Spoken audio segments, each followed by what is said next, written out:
and in my conversations with Fran McCaffrey after his departure, really talked about how, had a pretty successful season when you consider that Owen Freeman didn't play the second half of the season, and then Cooper Koch was out for most of the season.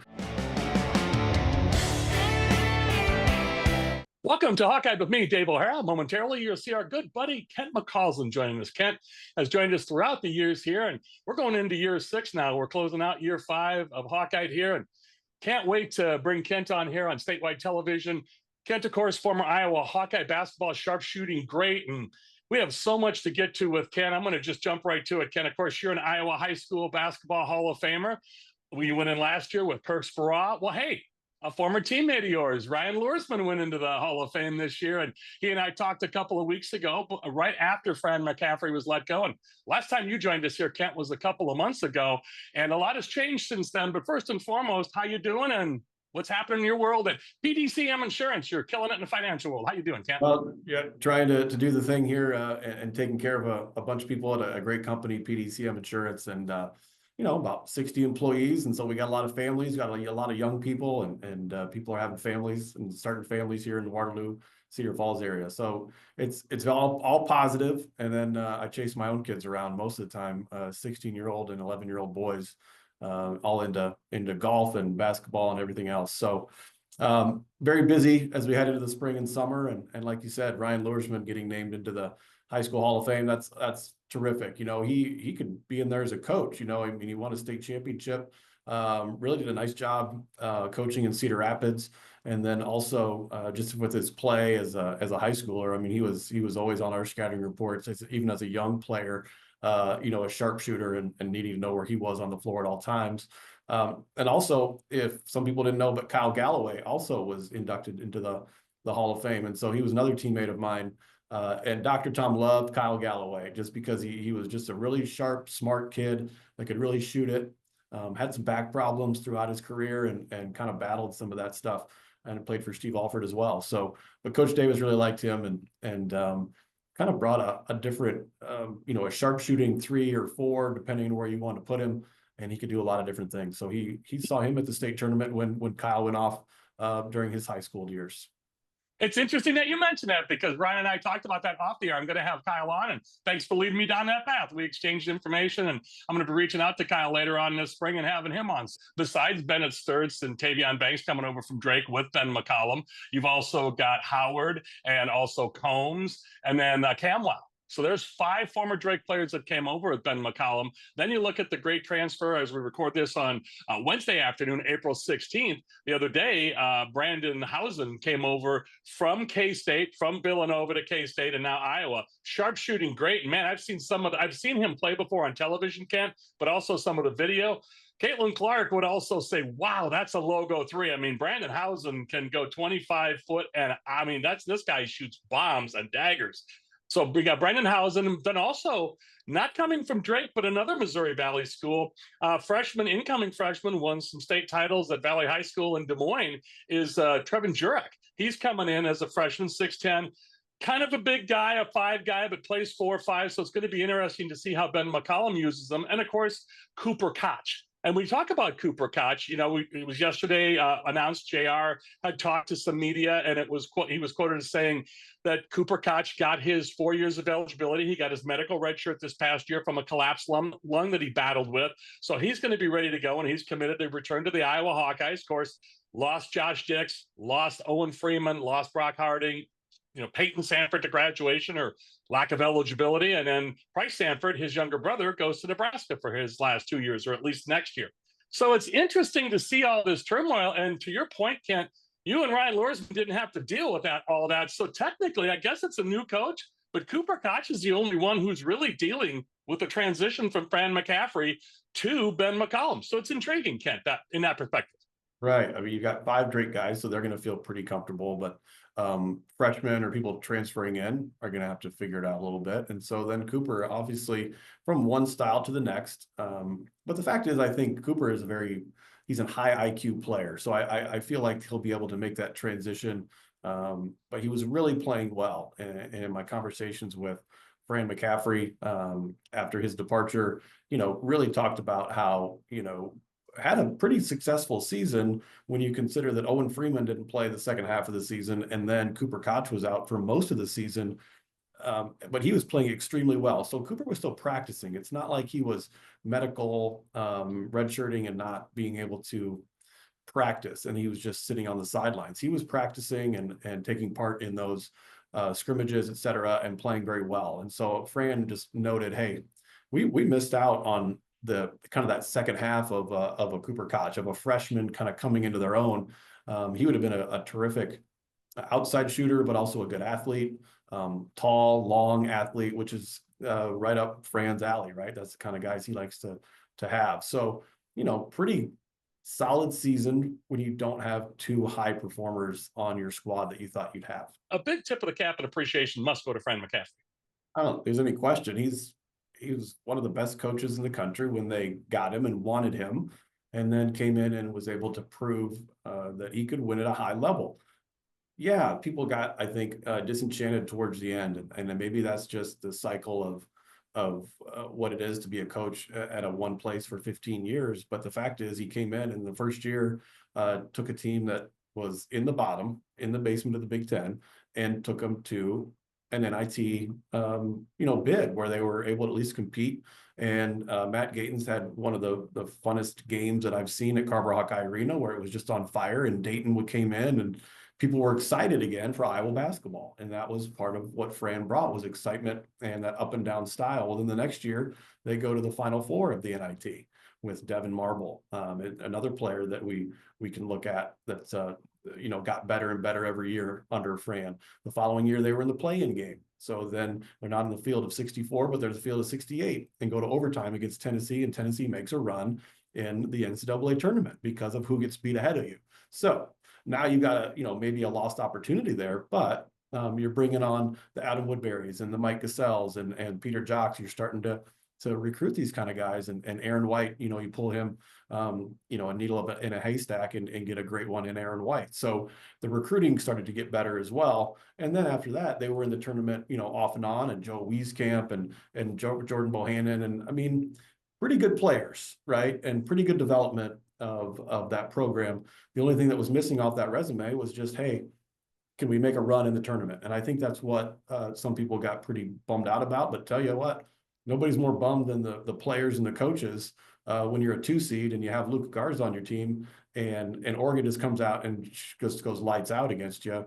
I think people forget too, that was post-COVID, and Oregon did not have to play their first round game. So that's a 7-10 matchup that they didn't have to play, which is typically a very competitive game. So it's just, a couple things here and a couple things there. I'm not making excuses, but the fact is, Fran McCaffrey is the winningest coach in the history of Iowa basketball. Beat my guy, Dr. Tom, right, with wins, who I would go to bat with all day long. That Dr. Tom is a terrific coach as well. So Fran is a very good coach, very good person, and had his family in Iowa City, brought them to Iowa City when their kids were really young. And people want to rail on Connor and Patrick and whatever, but the fact is, they brought their family to Iowa City, and they grew up at Iowa City West, played basketball, high school basketball here in our state, and they're Hawkeyes. They grew up knowing, Hawkeyes is where it was all about. My 16-year-old son knows nothing but Fran McCaffrey basketball at Iowa. So I think people have to sit back and realize that and understand it, and just know that, hey, we missed out on a good run, but the fact is, Fran did a great job. His staff did a great job of bringing Iowa basketball out of the depths. Folks, he's Kent McCausland, former sharpshooting great for the Iowa Hawkeyes. I'm Gabe O'Hara with Hawkeye. We'll be back with more in just a few moments.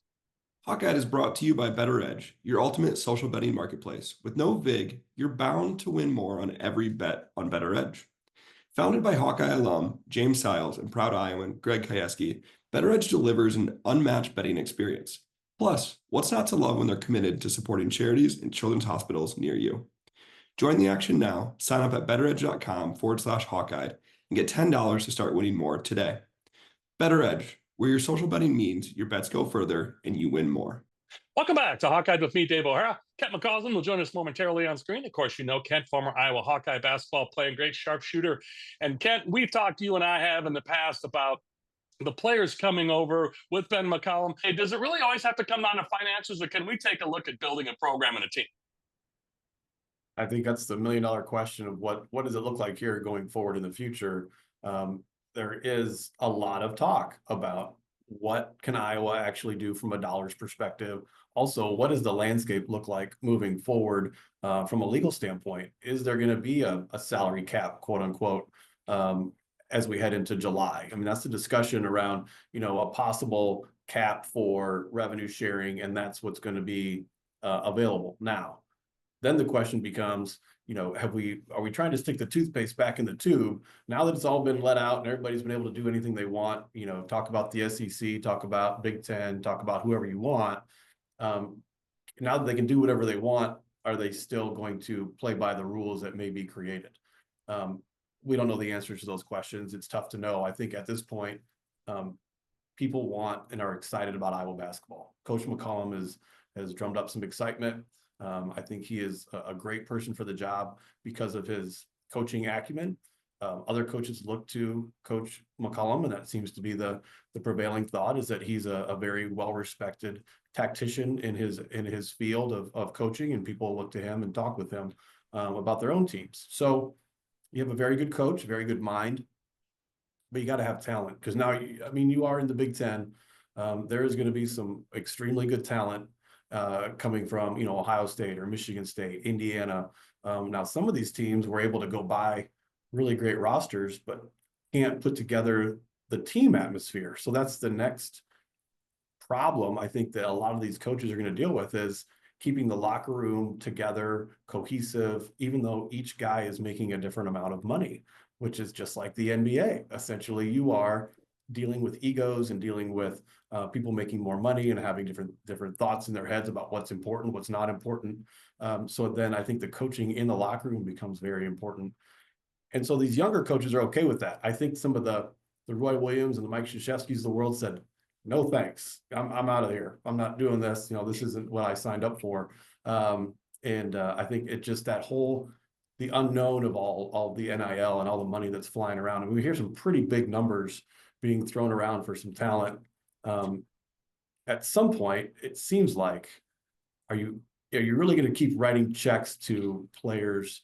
What if one of them gets hurt? One of them doesn't play very well? It's a lot of pressure on these kids that really, it's Coleman Hawkins at Kansas State. If anybody saw him, he was like crying in the locker room at the end of that season because they brought him to Kansas State from Illinois to take him to the NCAA tournament and see what happened. Well, he couldn't, the pressure got to him to the point where he couldn't even probably play the way he would want to play free because of the pressure and the money that he got. So he felt bad that he hadn't delivered on his promise, but that's from a young guy, not an NBA player that is in the business of playing basketball. So I'm ranting and raving, and I got a couple different, tangents going on there. There's just a lot to, I think, digest of what this all means.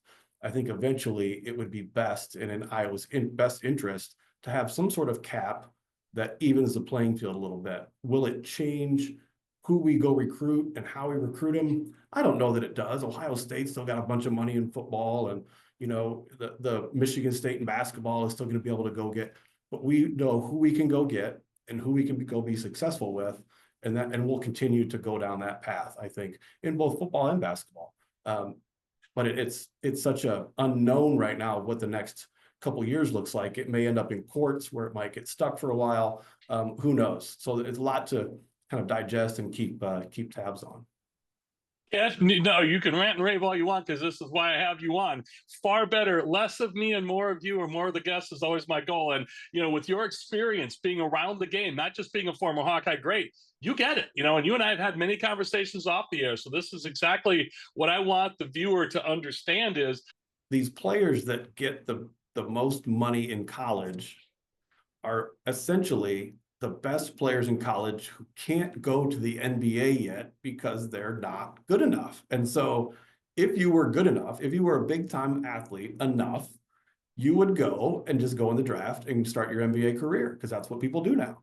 So you're just good enough to be paid a lot in college, but not good enough to go into the NBA. So it's interesting to me that, you're going to put that much pressure on essentially a player that is pretty good, but not elite, not Cooper Flagg. Cooper Flagg to me is an elite talent in the college game. He's going to be the first pick in the draft, no matter who gets the first pick. So that's you're kind of debating on this, and we're worrying about a kid that, I mean, probably shouldn't be able to handle that kind of pressure because he's not that elite. I was not an elite, basketball player either. Good shooter, but not an elite player like an Andre Woolridge. To me, pretty elite type of player. So anyway, that is my little discussion on that. And I just, and moving forward, and all this stuff is going to change, and it's going to ebb and flow. I wish the NCAA would have been ahead of it and been, starting to go down this road earlier. And so we wouldn't be in the situation that we're in, where it's just a free for all at the moment, because now they're going to try to put some parameters around it. And I think it makes it harder. So we'll see what occurs, what happens. What I do know is that Iowa is going to do everything it can to be competitive, and to have the right people in place and the right kids representing the university. They're not just going to go willy-nilly and have, this free-for-all. They're going to do it right, and still, want to graduate kids and have them go to school, all those wonderful things, right? So try to continue on that Iowa tradition. I know they're going to do that, and do it to the best of their ability. So for Kent McCausland, I'm Dave O'Hara with Hawkeye. We'll be back to close out the show in just a few moments. Make the Cobblestone Inn & Suites in Fort Madison, Iowa, your home away from home. Whether you're visiting the area for business or to discover the history, culture, and attractions of this city on the Mississippi, the Cobblestone Inn & Suites in Fort Madison is the perfect choice. The hotel offers overnight guests a complimentary hot and delicious breakfast daily. Traveling with your pet? No problem. The Cobblestone Inn & Suites in Fort Madison is dog-friendly. The hospitality-driven team at the Cobblestone Inn & Suites in Fort Madison, Iowa is looking forward to welcoming you. Welcome back to Hawkeye with me, Dave O'Hara. We'll be closing out the show here with Kent McCausland, kind enough to join us for all three segments today. So much to unpack. And Kent, former Hawkeye sharpshooting great and men's basketball player.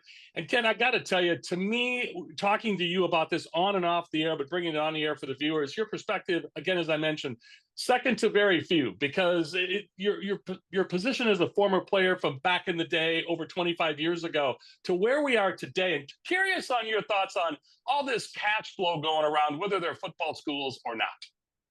Yeah, I think it's, you look at the Sweet 16, and the Sweet 16, there just weren't any Cinderellas, and all number ones in the Final Four. So, the blue bloods, or the teams that you thought should be there kind of got there, and maybe that's a window into, well, money is speaking. We're getting these players because we have more money and we can bring them into our campus and we can go win.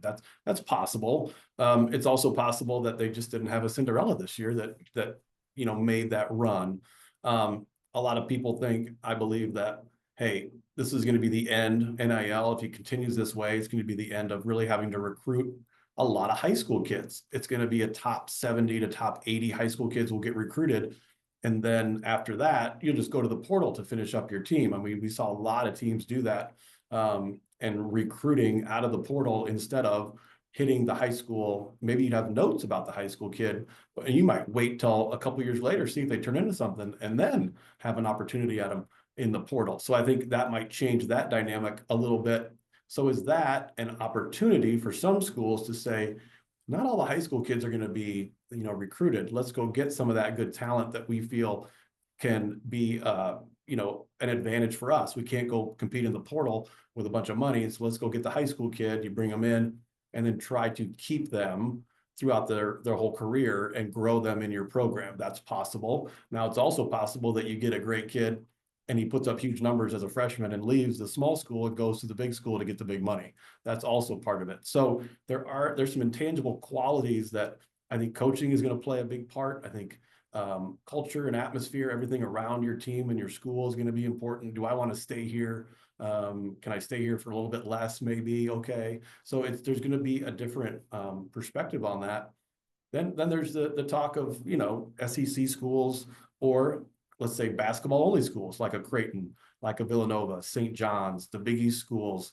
There's going to be an opportunity. Okay, everybody pours money into those schools for dollars for basketball because they don't have football as a big piece of their athletic department. So now, can you move forward that way and get more money for your players and be more competitive in basketball? Georgetown, different place could be like that. But we don't know what the future of NIL is either, and whether or not there's going to be a cap of some kind that might give maybe some advantage to some of the larger schools in the BCS. So does it lead to players being employees of the university? I don't know. Does it mean they have to go to class? I don't know. Do they have to comply with Title IX within all of these things because they're employees and not student athletes? Or is there a happy medium there and you do? I think everyone is wondering what that looks like as they move forward. And those questions will be answered, but it has an impact on your team and how you put your rosters together. More questions than answers, unfortunately, Dave, at this point. And Kent, can I just put us in king for the day? Either you king for the day or me king for the day. We must agree. The NCAA or whomever is in charge, there's got to be something done with the transfer portal with football. And we'll talk Hawkeye football later this spring as we get closer to the spring game. Again, as we record this on Wednesday afternoon, April 16th. Can we please put a handle on this and get the dates worked around? Either move spring practice back a little bit in football, wait until the portal can be opened after March Madness in basketball. Kent, this, I'm all for progress and rocking and rolling and rewarding the players and athletes. But Kent, what's happening now is just nuts. It is, and I think even Coach Izzo, Coach Calipari both mentioned, like, we're in the Elite Eight, and I'm not even talking about my team. I'm talking about portal kids, and I'm trying to recruit at night or whatever they were doing. They need to be getting ready for the next game, especially quick turnarounds like that to make a run. And Izzo, I know, was unhappy with that situation. So, can you set up dates that make more sense for football for sure? Why do we have to debate kids being around and not being able to go to bowl games anymore? So you got to fix that. Basketball, even the Crown, the new tournament that was on Fox, essentially, these players, some of these teams could have had nobody. Like Indiana didn't really have any players. If Indiana makes that and says yes to it, they may not have a team or a roster. So that's why you're going to say no. So then you move on. It's just kind of an odd situation and needs to be fixed so that we have clear dates of when things are going to happen so that each school can at least plan and put together, their strategy of how they're going to move forward if it's going to be like this.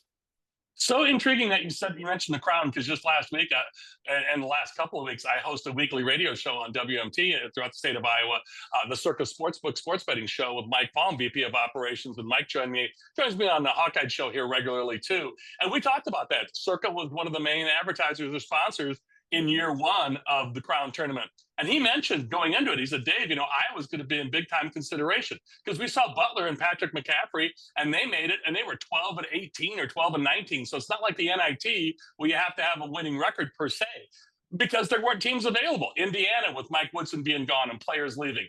Iowa wants Fran McCaffrey. And Fran had said before he was released at Iowa, hey, we'd love to go to this Crown tournament as opposed to the NIT. Well, he was let go. Then you had a mass exodus of players. So Iowa wouldn't have had enough for a team. So you nailed it perfectly again, Ken. I mean, it's the availability is what's happening here, or lack thereof.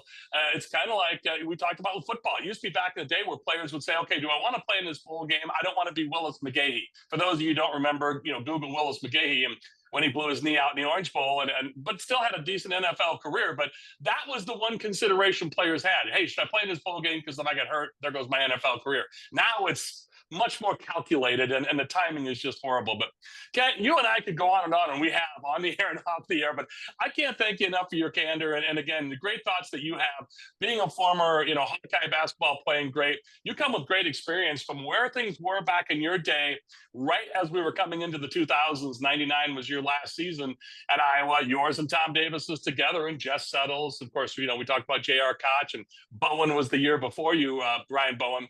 But, Kent, to me, it's just amazing in the 26 years since you played, what has changed, and you're on top of all of it. And you got young kids upcoming. So, Kent, this could affect you, too. It's an amazing time, is it not? It is. You never really know. And just try to stay ahead of it, right? And you just try to advise people as best you can and learn as much as you can and go with it. Even for fans, I would say if you got unhappy with Iowa players going into the portal, essentially they have to find out what's their marketability. It's not that they want to leave or they're unhappy. It's the new normal that you have to go into the portal. Then you can find out what your marketability. Oh, I'm worth that, and then it becomes a different discussion. and so I'd even caution, fans to say that, that they left or whatever early. With really at this point, why wouldn't you put yourself into the portal and understand your marketability when there's this kind of money being thrown around? And to be honest, as an old school get off my lawn guy, I would say it's kind of crazy, some of the numbers that are being thrown around, but you have to understand and learn so that you can make an informed decision. And so that was part of that too. Well stated as always. Kent, I can't thank you enough. Great to see you again. Thanks so much. And folks, there he is, Kent McCausland, former Hawkeye sharpshooting great. Kent, thanks so much. Great to see you. Good to see you. Thanks. You're welcome. For Kent McCausland, I'm Dave O'Hara. Thanks also to my production partners at Better Edge and BetterEdge.com, Greg Kajewski and James Siles, and to you, the viewers. For Kent McCausland, I'm Dave O'Hara on Hawkeye. That's all from us. Thanks to all of you.